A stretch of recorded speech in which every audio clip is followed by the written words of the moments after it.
નમસ્તે વિદ્યાર્થી મિત્રો, શોર્ટકટ એજ્યુકેશનમાં આપનું હાર્દિક સ્વાગત છે. આવનારી 24/3/2024ના રોજ મલ્ટીપર્પઝ હેલ્થ વર્કરની જૂનાગઢની અમદાવાદ ખાતે એક્ઝામ છે. તેના માટે 25 માર્કનું જીકેનો સિલેબસ છે. તો તેના માટે આપણે ભૂતકાળમાં પૂછાઈ ગયેલા પ્રશ્નો તેમજ મોસ્ટ આઈએમપીનો કવરેજ કર્યો છે. તો ચાલો આપણે જૂનાગઢનું જનરલ નોલેજ આજે જાણીએ. પહેલો પ્રશ્ન છે, જૂનાગઢ જિલ્લામાં કેટલા તાલુકાઓ આવેલા છે? તો જૂનાગઢ જિલ્લામાં ટોટલ 10 તાલુકા આવેલા છે. જૂનાગઢ શહેર, જૂનાગઢ ગ્રામીણ, ભેસાણ, મેંદાણ, વિસાવડા, પછી વાંસળી, કેશોદ, માંગરોળ અને માણાવદર અને માણિયા. માંગરોળ ખાતે લોહેજ ગામ છે. લોહેજ ગામે મોટું સ્વામિનારાયણનું મંદિર છે. તેમજ આપણે બીજો પ્રશ્ન જોઈએ,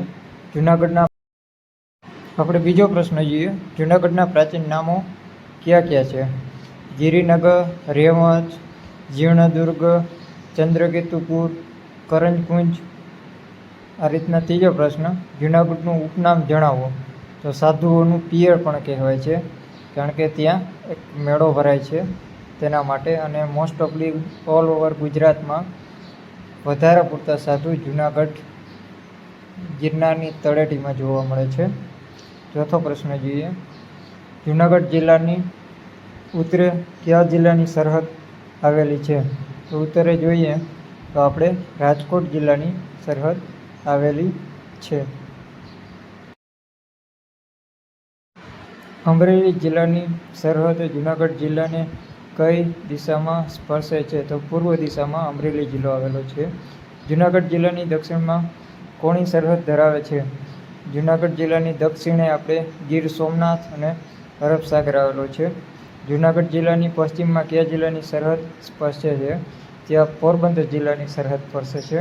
ત્યાં પોરબંદર એકમાત્ર ગુજરાતનું ગેસ બંદર પણ તરીકે ત્યાં આવેલું છે.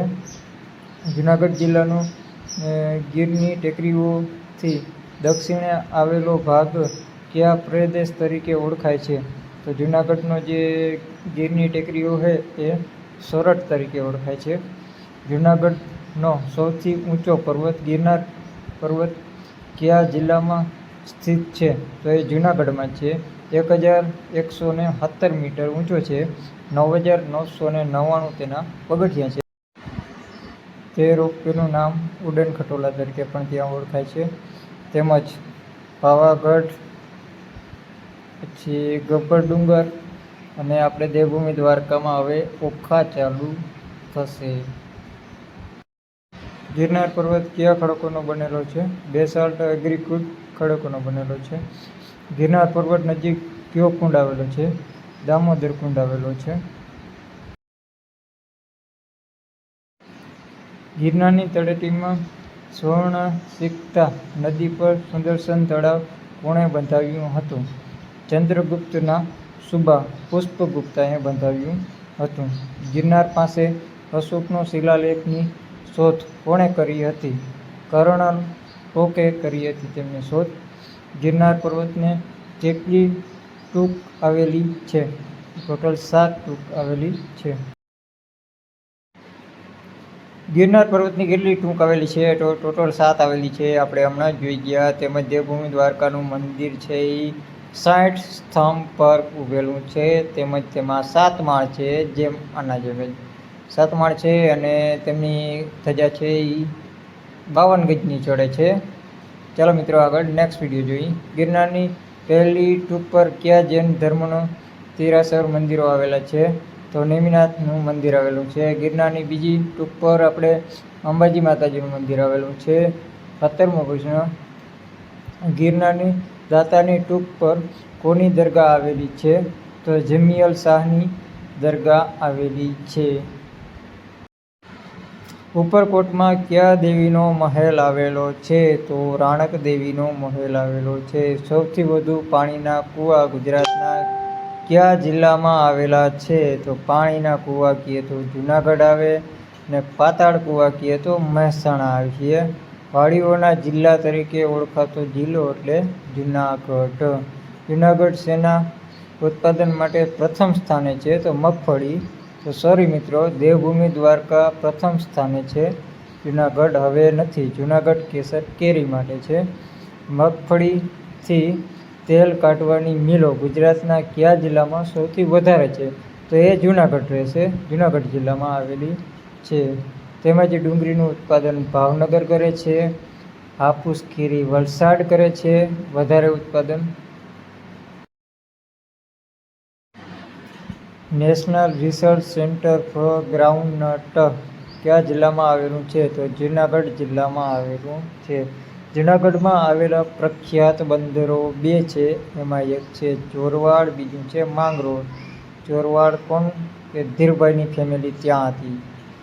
જુનાગઢમાંથી મળી આવતા કેલ્સાઇટને શું કહેવાય છે? પન્નાલા ડિપોઝિટ કહેવાય છે. જુનાગઢમાં કયું મ્યુઝિયમ આવેલું છે? દરબાર હોલ મ્યુઝિયમ ત્યાં આવેલું છે.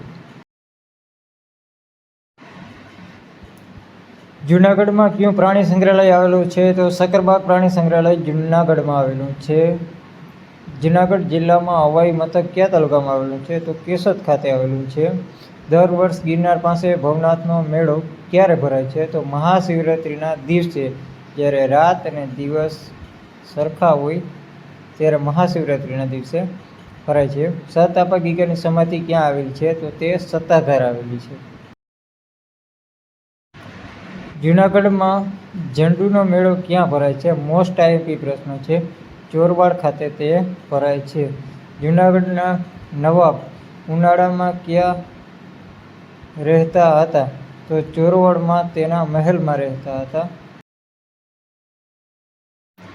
રૂપાયતન સંસ્થા કયા જિલ્લામાં અને કઈ કલાના ઉદ્યોગ માટે જાણીતી છે?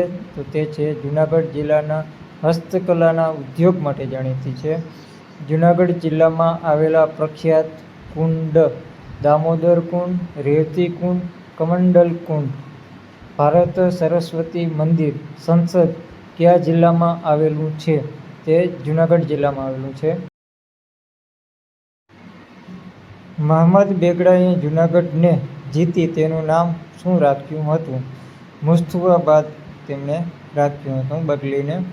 ગિરનારની તળેટીમાં કયા રાજાના શિલાલેખો આવેલા છે? જેમાં અશોક, પાલી ભાષામાં લખેલ છે, રુદ્રદામા અને સમુદ્રગુપ્તના શિલાલેખો આવેલા છે. ગિરનારની લીલી પરિક્રમા ક્યારે શરૂ થાય છે? કારતક સુદ 11થી શરૂ થાય છે અને કારતક સુદ પૂનમના રોજ તે પૂર્ણ થાય છે. જો આ વિડીયો સારો લાગ્યો હોય તો લાઈક કરો તેમજ અમારા ચેનલને સબસ્ક્રાઈબ કરવાનું ભૂલશો નહીં. ધન્યવાદ. હવે મળશું નવા વિડીયોમાં.